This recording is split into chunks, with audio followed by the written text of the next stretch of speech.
السلام علیکم ورحمۃ اللہ۔ سامعین، ناظرین، لسنرز، اٹینشن پلیز، توجہ کیجیے۔ یہ ویڈیو اللہ کے ایک بڑے بلند مرتبہ ولی حضرت سیدنا بشر حافی رحمۃ اللہ علیہ، مخزن اسرار ولایت، سلطان الفقراء، سراج تصوف و طریقت، حضرت سیدنا بشر حافی رحمۃ اللہ علیہ، بغداد شریف۔ السلام اے بشر حافی، تیری عظمت کو سلام، تیری اپنے رب تعالیٰ سے محبت کو سلام۔ السلام ہے جس کی توبہ آئی اللہ کو پسند، السلام اولیاء جس کے ہوتے احسان مند۔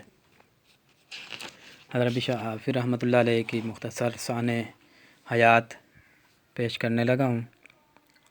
تعارف: ابو نصر بشر بن الحارث بن عبد الرحمن بن عطا المروزی البغدادی المعروف بشر حافی مرو کے ایک گاؤں میں 152 ہجری میں پیدا ہوئے۔ حافی کی وجہ آپ رحمۃ اللہ علیہ حافی ننگے پاؤں والا مشہور ہوئے۔ لوگوں نے آپ رحمۃ اللہ علیہ سے ننگے پاؤں چلنے کی وجہ پوچھی تو فرمایا کہ توبہ کے وقت ننگے پاؤں تھا، اب مجھے جوتا پہنتے ہوئے شرم آتی ہے۔ سامعین، ناظرین، لسنرز، میرے یوٹیوب چینل کو سبسکرائب کر دیجئے اور لائک کیجئے، ویوز دیجئے اور دوسروں کو بھی شیئر کیجئے۔ تھینک یو، جزاک اللہ، تاکہ اس طرح کی اچھی انفارمیٹیو ویڈیوز آپ تک میں پہنچاتا رہوں اور میری حوصلہ افزائی ہوتی رہے۔ اللہ تعالیٰ آپ سب کا حامی ناصر ہو۔ توبہ کا واقعہ: حضرت بشر حافی رحمۃ اللہ علیہ نے فرمایا، ایک مرتبہ میں کہیں جا رہا تھا کہ اچانک میری نظر زمین پر پڑے ہوئے کاغذ کے ایک ٹکڑے پر پڑی۔ اس کاغذ پر میرے پروردگار کا نام لکھا ہوا تھا۔ یہ دیکھ کر میں تڑپ اٹھا کہ میرے پروردگار کے نام کی بے حرمتی ہو رہی ہے۔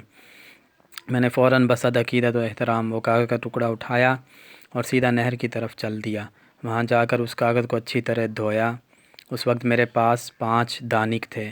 میں نے 4 دانک کی خوشبو خریدی اور بقیہ 1 دانک سے ارگ گلاب خریدا اور بڑی محبت و عقیدت سے اس کاغذ پر خوشبو ملنے لگا جس پر میرے پاک پروردگار کا نام پاک لکھا ہوا تھا۔ پھر اس کاغذ کو ارگ گلاب میں ڈال کر ایک متبرک مقام پر رکھ کر اپنے گھر چلا آیا۔ جب رات کو سویا تو کوئی کہنے والا کہہ رہا تھا، اے بشر حافی، جس طرح تو نے ہمارے نام کو معطر و مطہر کیا، اسی طرح ہم بھی تیرا ذکر بلند کریں گے۔ جس طرح تو نے اس کاغذ کو دھویا جس پر ہمارا نام لکھا تھا، اسی طرح ہم بھی تیرے دل کو خوب پاک کر دیں گے اور تیرا خوب چرچا ہوگا۔ سبحان اللہ۔ مقام و مرتبہ: بغداد میں مشہور ائمہ شریعت سے حدیث سنی، زہد و تقوی اور ریاضت میں اپنا ثانی نہیں رکھتے تھے۔ آپ کو تمام ائمہ حدیث نے ثقہ قرار دیا ہے۔ آپ کا انتقال ہوا تو تمام محدثین کو انتہائی رنج ہوا۔ امام احمد بن حنبل نے ان کی موت کی خبر سن کر فرمایا، انہوں نے اپنی مثال نہیں چھوڑی۔ بشر حافی فرماتے ہیں کہ میں نے رسول اللہ صلی اللہ علیہ وسلم کی عالم رویا میں زیارت کی۔